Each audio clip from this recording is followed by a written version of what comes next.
Good morning દોસ્તો, જય શ્રી કૃષ્ણ, મહાદેવ હર દોસ્તો. કેમ છો દોસ્તો બધાય? તમે તો મજામાં જ હશો. હું પણ દોસ્તો મજામાં છું. મને સારું છે અને જે રીતે મારા વિડીયોને જે પ્રમાણે આપનું સમર્થન મળે છે તેથી હું વધારે ખુશ છું. દોસ્તો વિડીયો હું આમના બનાવતો રહીશ, મારા કેન્સર વિશેના બનાવીશ અને જે મારી લાઈફસ્ટાઈલ છે એ બધા વિડીયો પણ હું બનાવવાનું ચાલુ જ રાખીશ. તમારો જે પ્રમાણે મને સપોર્ટ મળે છે દોસ્તો, તમારા સપોર્ટ બદલ હું તમને આભાર કહેવા માંગુ છું દોસ્તો. અને જે મારો પહેલો વિડીયો હતો ત્યારે તો જે મારામાં કોન્ફિડન્સની થોડી કમી હતી, છતાંય મેં વિડીયો બનાવ્યો મારી હિંમતથી. અને એ વિડીયોની અંદર મારા જે જૂના આપણા મિત્રો છે, જૂના મિત્રોએ મને કોમેન્ટમાં ફાઇટર તરીકેનું બિરુદ આપ્યું કે જે કેન્સર સામે લડાઈ લડું તો મારા દોસ્તે મને ફાઇટર તરીકેનું બિરુદ આપ્યું દોસ્તો. તે મને ફાઇટર કહેવા બદલ અને મને સપોર્ટ કરવા બદલ એ બધા મારા દોસ્તોનો ખૂબ ખૂબ આભાર. જેએ કોમેન્ટ કરી એનો પણ આભાર અને જે લોકોએ મારા વિડીયો જોયો એ લોકોનો પણ ખૂબ ખૂબ આભાર. આમને તમારો પ્રેમ મળતો રહે દોસ્તો. તો હું હજી આગળ ઘણું મારે વધવાનું છે, આમાં હજી તો શરૂઆત છે. બધાના સપોર્ટની જરૂર છે દોસ્તો. અને હું એક લડવાયાની ફાઇટરની જે હું મારી બીમારી સામે લડાઈ મારી ચાલુ જ રાખીશું, બરોબર છે દોસ્તો. તો હવે મારે તમને આજે કહેવાનું છે એ કે મને કેન્સર ડિટેક્ટ કેવી રીતે થયું દોસ્તો. સમજો, કેન્સર ખબર પડવી એ એક મોટી વાત છે અને ટાણે ખબર પડવી, સમયસર ખબર પડવી એ બહુ મોટી વાત છે દોસ્તો. તો હું તમને કેન્સર વિશે વાત કરું છું કે મને જ્યારે કેન્સરની શરૂઆત કેવી રીતે થઈ અથવા ડિટેક્ટ કેવી રીતે થયું દોસ્તો.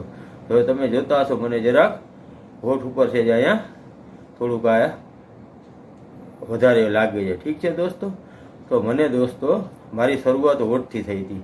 જે મારો આ હોઠ છે ને, હોઠ ઉપર મને એક નાનકડું ચાંદું પડ્યું હતું દોસ્તો. સાંભળજો, મારો વિડીયો તમે આખો સાંભળજો. સાંભળવા લાયક વિડીયો છે, આના ઉપરથી તમને ખબર પડશે કે આપણે કેન્સર સામે કેવી રીતે રક્ષણ મેળવવું કે કેમ બચવું જોઈએ અથવા ટાળેસર આપણે કેમ કેન્સરની સારવાર મેળવવી જોઈએ દોસ્તો. સમજજો. તો મને હોઠ ઉપર છે જ મને ચાંદા જેવું હતું. તો આપણે હોઠ ઉપર ચાંદા જેવું થયું તો આપણે તેમ કે કાંઈ નથી. મેં જે શરૂઆતનો ટાઈમ હતો એ શરૂઆતનો ટાઈમ એટલે દોસ્તો 3-4 મહિના, એવા 3-4 મહિના મેં એમને કાઢી નાખ્યા કે ચાંદા એમાં શું હતું ભાઈ, એવું તો હાઈલે રાખે. અને પાન મસાલા આપણે ચાલુ જ રાખ્યા. રોજના દોસ્તો 15 મસાલા ખાતો, સતત મસાલા આખો દી માવા ફાંકી, એને જે આપણે જે શબ્દમાં કહી સતત મારા મોઢામાં પાન મસાલા ચાલુ જેવી દોસ્તો. રોજના 15 મસાલા ખાતો, ઠીક છે. હવે અહીંયા ચાંદું પડ્યું તો અહીંયા ચાંદામાં મેં ધ્યાન નથી કે હશે કાંઈ છે નહીં. અને આપણે તો રોજ જે આપણું તમાકુ હતું એ તો ચાલુ જ રાખ્યું. તો એ તમાકુનો જે ભાગ હોય એ સતત એ જગ્યા ઉપર ટૂંકમાં અડે રાખે. તો એને લીધે જે કેન્સરની હોય ને, કેન્સરની ચાંદું, એ કેન્સરનું ચાંદું ધીમે ધીમે થોડું વધ્યું. તો 3-4 મહિના પછી આપણે એમ થયું કે ગતનું હવે આ તો બરતું નથી અને કાંઈ નહીં. તો હવે આપણે આને એકવાર ડૉક્ટરને દેખાડવું જોઈએ. સાંભળજો દોસ્તો, ઠીક છે. તો શરૂઆતમાં પહેલાં તો બીક લાગી કે કાંઈક શું નીકળે શું નહીં. તો કીધું કે હવે હિંમત કરીને એકવાર ડૉક્ટર પાસે તો જવું જ પડશે. કાલ સવારે કાંઈ વધારે થઈ જાય અને પછી હેરાન થાવ એના કરતાં આપણે ડૉક્ટરની મુલાકાત લઈ લઈએ. તો દોસ્તો સૌપ્રથમ વખત મેં મુલાકાત લીધી આપણે જામનગરમાં એક સ્કિનના ડૉક્ટર છે. તો મેં સ્કિનના ડૉક્ટરની એપોઇન્ટમેન્ટ લીધી. એને હું દેખાડવા ગયો સ્કિનના ડૉક્ટરને. તો સ્કિનના ડૉક્ટરે મને જોઈ ટોચ મારી અને મને કહે એક કામ કરો કે એકવાર હું તમને આ અઠવાડિયાની દવા આપું છું, 7 દિવસની દવા લઈ લ્યો. 7 દિવસમાં જો ફેર ન પડે તો મારી પાસે પાછા આવો. મેં ઠીક છે. 7 દિવસ મેં દવા લીધી, એની દવા લીધી. 7 દિવસ મેં દવા પીધી. તો 7 દિવસ મેં એમાં કાંઈ ફેર પડ્યો નહીં. એટલે હું પાછો ડૉક્ટર પાસે ગયો, ચામડીના ડૉક્ટર પાસે કે સાહેબ આ જુઓ. તો સાહેબે પાછું ટોચ મારી અને જોયું કે ભાઈ આમાં જે કાંઈ ફેરફાર થયો નથી. એક કામ કરો, ચામડીનો સેજ કલર બદલતો જાય છે. સાંભળ્યો દોસ્તો, ચામડીનો કલર બદલી જાઓ. તો મને ડૉક્ટરે કીધું કે જ્યાં ચાંદું થયું છે એની આસપાસ જે ચામડીનો કલર છે, જેમ કે મારા હોઠનો બધી ભાગ હોય તો હોઠના ભાગનો કલર છે ચેન્જ થવા માંડ્યો હતો, છે લાલ લાલ કલર હોઠ ઉપર થવા માંડ્યો છે. મારા હોઠનો ભાગ હોય એ આખો લાલ, કેમ આપણે ઓલું થઈ ગયું હોય એવો લાલ લાલ આખો ભાગ ધીમે ધીમે થતો હતો. એટલે સાહેબ મેં મને કીધું કે એક કામ કરો, એ કે તમે બાયોપ્સી હું તમને ચિઠ્ઠી કરી દઉં છું, બાયોપ્સી તમે એકવાર કરાવી લ્યો, તેનાથી આપણે સાચો ખ્યાલ આવે કે શું છે ને શું નહીં. એટલે હું ઠીક છે સાહેબ. તો એ સાહેબ પાસેથી હું નીકળ્યો. એટલે પહેલાં મેં કીધું આપણે સીધી બાયોપ્સી કરાવવા નથી જવું. એટલે મેં જામનગરમાં બીજા એક કાનના ગળાના સારા ડૉક્ટર છે, આપણે કોઈ ડૉક્ટરનું નામ દઈ બધું નહીં દઈ, બધા ડૉક્ટર સારા છે અને ડૉક્ટરે મને સાચી જ દિશા આપી છે. ઠીક છે. હવે એ ડૉક્ટર પાસે કાનના ગળાના ડૉક્ટર હતા. એટલે હું લાવું નામના વાળા એ ડૉક્ટર, તો હું આપણે પહેલાં એની બતાડી તો એ શું કહે છે. હું કાનના ગળાના ડૉક્ટર પાસે ગયો તો તેમણે મને જોયો, મારો વારો આવ્યો, મને એની કેબિનમાં બોલાવી મેં કીધું સાહેબ આ જુઓ, મને કે પાન માવા બહુ ખાવું છું. હું આ સાહેબ બહુ ખાવું છું. મને કે ઠીક છે કે દેખાડો. એટલે એ સાહેબે મને ટોચ મારી અને જે મારો હોઠ હતો ને એ હોઠ ઉપર આમ આંગળી ફેરવી. બરોબર છે સાહેબ, બીજે કોઈ અડે નહીં, પણ એ સાહેબે કાયદેસર આંગળી ફેરવી આમ અને મને કીધું કે જાઓ ચિંતા ન કરો, તમને કાંઈ નથી. એટલે મેં શું સાહેબ, તો કે કેન્સર નથી. મને એક ઝાટકામાં હાથ ફેરીને એમ કીધું કે તમને કેન્સર નથી. આ જે હોઠ ઉપર ગાંઠ છે ને એ રસોડી છે, જેને પાણીની ગાંઠ કહેવાય ને એવી રસોડી પાણીની ગાંઠનું મને એમણે કીધું કે તમને આ પાણીની ગાંઠ છે, આ 15 દિવસની દવા. તો મેં 7 દિવસ પહેલાં સ્કિનના ડૉક્ટરની દવા લીધી. 15 દિવસની દવા મને કાનના ગળાના ડૉક્ટરે લખી દીધી. મને કે 15 દિવસની આ દવા, ચિંતા ન કરો, 15 દિવસમાં ન મટે તો આપણે એને લેસરથી એટલા ભાગને બાળી નાખશી એટલે એ ભાગ થઈ જશે સાફ, અને પછી એના ઉપર પાછી ચામડી આવી જશે, તમારું બાજુ બધું હોઠ સરખો થઈ જશે, ચિંતા જેવું કાંઈ છે નહીં. એટલે મેં એ સાહેબની 15 દિવસની દવા લીધી. 15 દિવસ પછી એમાંય કાંઈ ફેર પડ્યો નહીં. સાંભળજો દોસ્તો, હવે 15 દિવસ રોજ ટેન્શન આવે, ચિંતા થાય કે આ બધું હવે આગળ જતા શું થશે શું હશે આ. હવે એ દરમિયાન દોસ્તો જે રાતે સૂવું, રોજ રાતે વિચારવાયું થઈ જાય, રાતભર નીંદર ના આવે. બરાબર, આ વસ્તુ એવી છે જેના ઉપર વીતે ને એને ખબર પડે.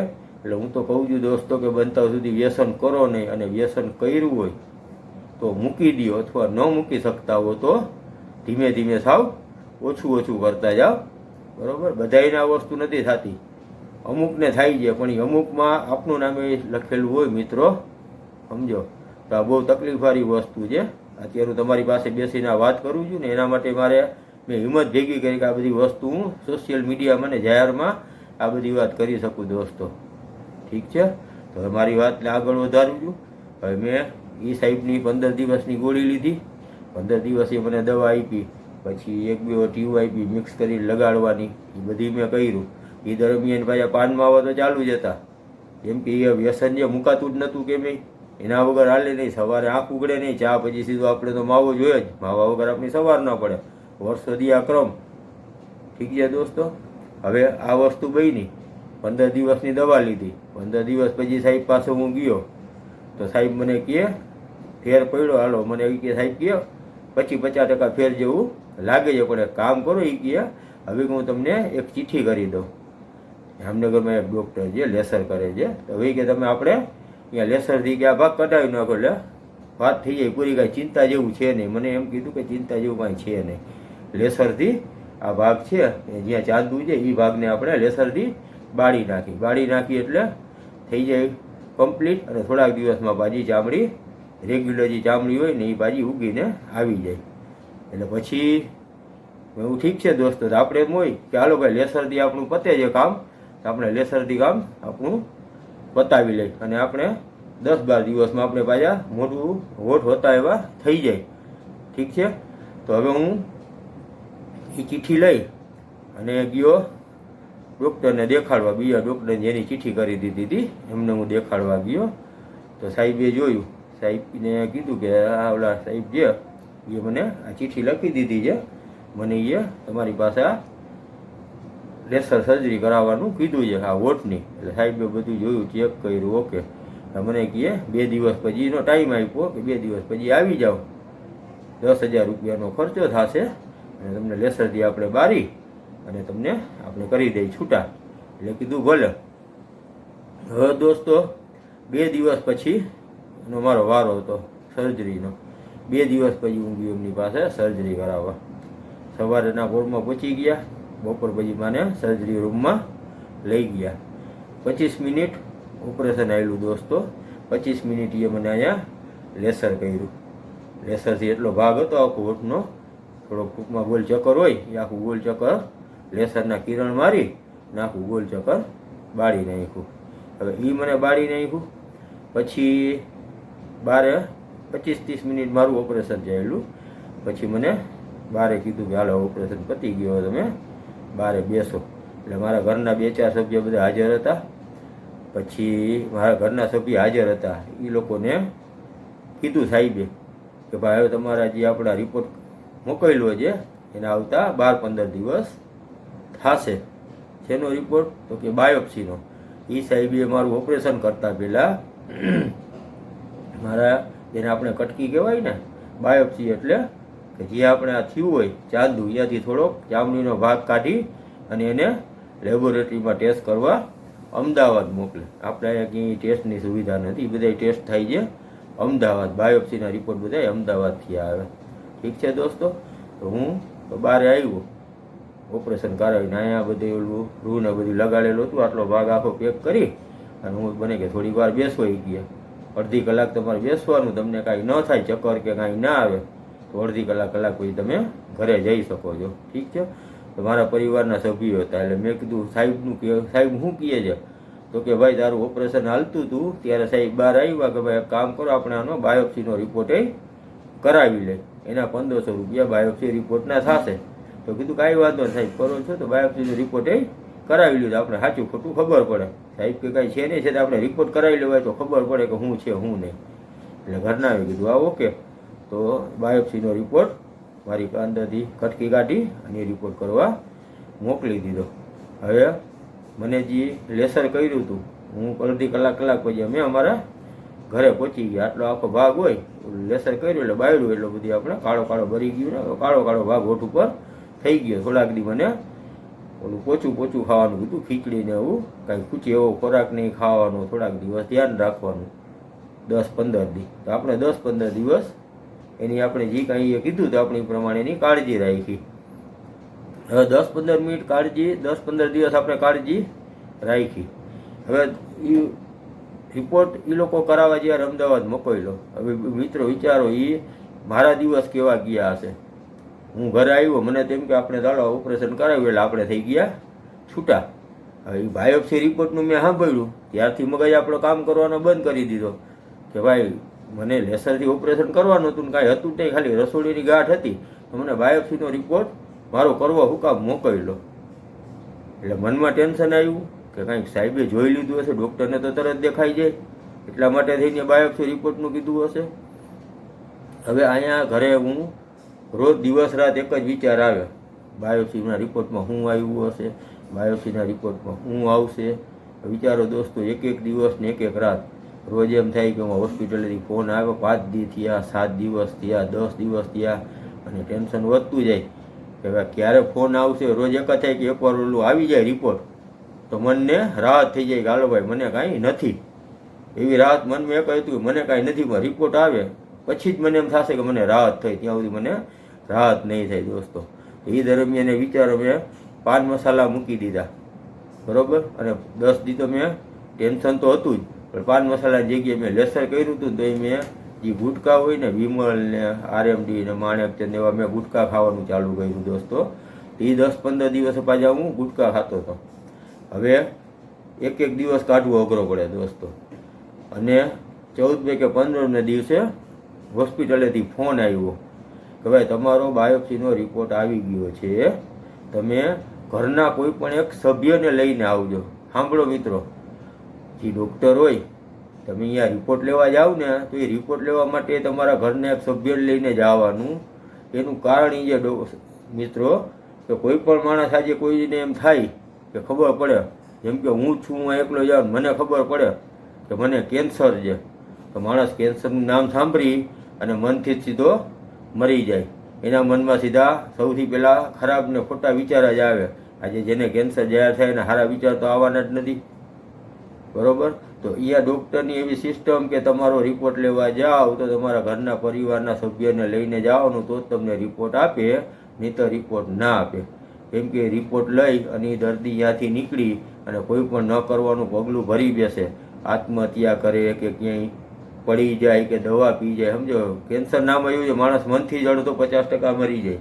એટલે ડૉક્ટર ત્યાંથી ફોન આવ્યો કે ઘરના સભ્યને લઈને તમે તમારો રિપોર્ટ લઈ જાજો. કીધું ઓકે. હું ને મારી વાઈફ બે અમે ગયા ડૉક્ટરના દવાખાને. અહીંયા થોડીક વાર બેઠા, પછી રિસેપ્શનિસ્ટે કીધું કે આ સાહેબ અંદર બોલાવે છે, તમે લોકો જાઓ. તો મેં મોકલી મારી વાઈફને અંદર, હું બહાર ઊભો રહ્યો. હું મનની અંદર હનુમાન ચાલીસા બોલું કે હાલો હનુમાન ચાલીસાનો આપણે મોઢે કંઠસ્થ છે, તો હનુમાન ચાલીસા બહાર ઊભો હનુમાન ચાલીસા બોલતો હતો કે મારો રિપોર્ટ સારો આવે. દોસ્તો આવા ટાણે તમને બધું યાદ આવે, દવા દુવા ભગવાન, તમને બધી વસ્તુ, તમારા જેટલા દેવતા છે એની બધા દેવતા તમને યાદ આવી જાય તમારા ઉપર જે આ વસ્તુ વીતે ને ત્યારે. તો મારી વાઈફને મેં મોકલી અંદર. 2-5 મિનિટ મારી વાઈફ આવી, મને કે હાલો એ અંદર સાહેબ બોલાવે છે. એટલે હું ઠીક છે, અંદર ગયા. સાહેબ પાસે બીજા પેશન્ટે બેઠા હતા, હું ને મારી વાઈફ બે સામે જઈને બેઠા. એટલે સાહેબને કીધું બોલો ને સાહેબ શું છે રિપોર્ટમાં? સાહેબ કે ભાઈ તમને કેન્સરની અસર આવી ગઈ છે. સમજો હવે એ કેન્સરની અસર આવી ગઈ છે એ શબ્દ સાંભળતા મનની અંદર શું વિચાર આવે, કેવા વિચાર આવે ને આપણે ત્યાંથી ગયા પહોંચી જાય. દોસ્તો મગજ ઉપર મેં કાબુ મેળવ્યો માંડ મારા મગજ ઉપર. અને સાહેબને કોઈ કાંઈ વાંધો નહીં. સાહેબ મેં કીધું કે મસાલા પાન મસાલા આટલા વર્ષોથી ખાધા છે, સમજો તો આજ નહીં તો કાલ આવવાનું હતું, આવી ગયું, આપણા નસીબમાં હતું ને આવી ગયું. ભલે સાહેબ કાંઈ વાંધો નહીં, હવે મારે આગળ શું કરવું જોઈએ? સાહેબને હું સ્વસ્થ થઈ ગયો. 2-5 મિનિટ થોડોક અસ્વસ્થ થયો. 5 મિનિટ પછી પાછી મેં મારું ફાઇટર પણ હોય ને, 5 મિનિટમાં મારું ફાઇટર મારું મેં પકડી લીધું. હું કાંઈ વાંધો નહીં સાહેબ, મેં કીધું હવે થઈ ગયું, હવે મારે આગળ શું કરવાનું? જામનગરમાં મેં કીધું આપણે એની કાંઈ સારવાર ખરી? જામનગરમાં મને કે છે. પછી રાજકોટમાં ગયા, ઘણા બધા ડૉક્ટર છે. ઠીક છે મેં સાહેબ, તો હવે આમાં મેં મારે કઈ રીતે જવાનું? મને કે તમે કે રાજકોટમાં કોઈ પણ સારા ડૉક્ટર નહીં. મને 2-3 ડૉક્ટરના નામ આપ્યા. આપણે ડૉક્ટરના નામ કે હોસ્પિટલનું નામ નથી લેવાનું. 2-3 ડૉક્ટરના મને નામ આપ્યા. હું ઠીક છે સાહેબ, અહીંયાથી સ્વસ્થ થઈ અને અમે હું ને મારી વાઈફ બે નીકળ્યા. રસ્તામાં સેજ નબળું મન પડ્યું. 2 માણસ એકવાર રોયા, 2 ઘરે આવી અને 2 માણસ અમે રોયા. અડધી કલાક સુધી રોયા કે હવે આગળ આપણી જિંદગી શું થશે? સમજો હવે કેન્સર એવી વસ્તુ છે, સાંભળતા પેલી વાત એ ગાલો કેન્સર થયું એટલે માણસ ગયો, પણ ખરેખર એવું નથી. હું જે પ્રક્રિયામાંથી નીકળ્યો છે દોસ્તો, મેં જાણ્યું છે કે કેન્સર થયું એટલે માણસ હાઈલો જ ગયો, એવી વસ્તુ નથી. બરોબર છે. હું મારું મન મક્કમ કરી અને હું ને મારી પત્ની બે બીજે દિવસે સીધા રાજકોટ અમે બીજે દિવસે નીકળી ગયા રાજકોટ. દોસ્તો ઠીક છે કે હવે આપણે આગળ જે કાંઈ આપણી પ્રક્રિયા જે તો કરવી જ પડશે, એમાં હાલશે નહીં. અને જામનગર જે ડૉક્ટરે અમને રિપોર્ટ આપ્યો એને જ્યારે મેં વાતચીત કરી કે સાહેબ હવે આમાં મને ઓપરેશન થશે, કેવી રીતે થશે, મારું શું થાય? હું સાહેબ મોઢું મને કે 2 દાંત કાઢતા હોય તો 4 દાંત કાઢવા દેજો. એને કહેવાનું વાંધો નહીં, જડબું કાઢી લ્યો પણ સરખું કરી દો. એટલે આપણે વધારે ટેન્શનમાં આવી જાય કે આપણે વધારે હશે. ઠીક છે દોસ્તો, તો હવે હું તમને રાજકોટ હું ગયો અને પછી મારી જે આગળની શું પ્રક્રિયા હતી હું તમને પાછો આગલા વિડીયોમાં કહીશ કે વિડીયો બહુ મોટો થઈ જશે દોસ્તો. એટલે મારે તમને 2-3 ભાગમાં બધી વાત કરવી પડશે, પણ વાત બહુ સિરિયસ છે દોસ્તો. અને આમાંથી નીકળવું એ મોટી વાત છે. અને આમાંથી નીકળી અને પબ્લિકની સામે આવી અને વાત કરવી, મનની વાત, એ બહુ મોટી વાત છે દોસ્તો. તો મારું તમને એટલું કહેવાનું છે દોસ્તો કે તમે મારો વિડીયો બધા લોકો જોવો છો, બધા વિડીયો તમે મને રિસ્પોન્સ આપો છો દોસ્તો. મારું કહેવાનું એમ છે મારા વિડીયોને સબસ્ક્રાઈબ કરો દોસ્તો. સબસ્ક્રાઈબ કરી અને તમે મને બેલ આઇકોન દબાવી તમે મારા નોટિફિકેશન ઓન રાખશો તો મારા દરેક વિડીયો તમને જેવા હું મૂકીશ ભેગા તમને ડાયરેક્ટ મળશે દોસ્તો. તમારો રિસ્પોન્સ, તમારો સપોર્ટ મને સારો મળે છે અને આવો સપોર્ટ તમારો આગળ રહે દોસ્તો.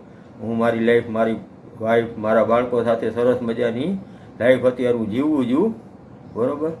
અને આવી રીતે હું લાઈફ જીવતો રહીશ ફાઇટરની જેમ, કોઈ દી નબળો પડીશ નહીં. અને તમારા જેવા જૂના મિત્રો, નવા જે અત્યારે જે મને મારા વિડીયો જો મારા વ્યુઅર્સ છે, તમારો મને સપોર્ટ અને તમારી લાગણી મને મળતી રહી દોસ્તો, બરાબર. તો કાંઈ થવાનું નથી. હજી આગળ હું આમ નામ સફળ થઈશ, કેટલાય વિડીયો બનાવીશ, તમને લોકોને હું મારા સારા સારા વિડીયો દેખાડીશ, મારી લાઈફસ્ટાઈલ બધી વસ્તુ આપણે દેખાડશે. ઠીક છે દોસ્તો? તો મારા વિડીયોને તમે લાઈક કરો અને સબસ્ક્રાઈબ તો કરવાનું દોસ્તો ભૂલો નહીં. અને હવે પછી 2-3 વિડીયો પછી હું તમને મારી રાજકોટ ગયા પછીની આગળની શું બધી બોલી થઈ પ્રક્રિયા, કે મારા રાજકોટમાં મેં કઈ કઈ હોસ્પિટલમાં હું ફર્યો, મેં ક્યાં દેખાડ્યું, સાહેબે મને શું કીધું, મેં શું અભિપ્રાય લીધા, પછી મારું કઈ રીતે ઓપરેશન ગોઠવાણું, ઓપરેશનના 2-3 દી મને દાખલ રાખ્યા, પછી 8-10 દી મારા કેવા નીકળ્યા, બરાબર. એ બધી હું તમને હવે પછીના વિડીયોમાં દોસ્તો તમારી સાથે મારી બધી વાત ને મારી લાગણી શેર કરીશ દોસ્તો. હવે જો તમને મારો વિડીયો ગમ્યો હોય દોસ્તો, અને સબસ્ક્રાઈબ કરો દોસ્તો. ઠીક છે? Thank you very much. જય શ્રી કૃષ્ણ, મહાદેવ હર દોસ્તો. બીજા વિડીયોમાં પાછા આપણે મળીશું. થેન્ક યુ દોસ્તો.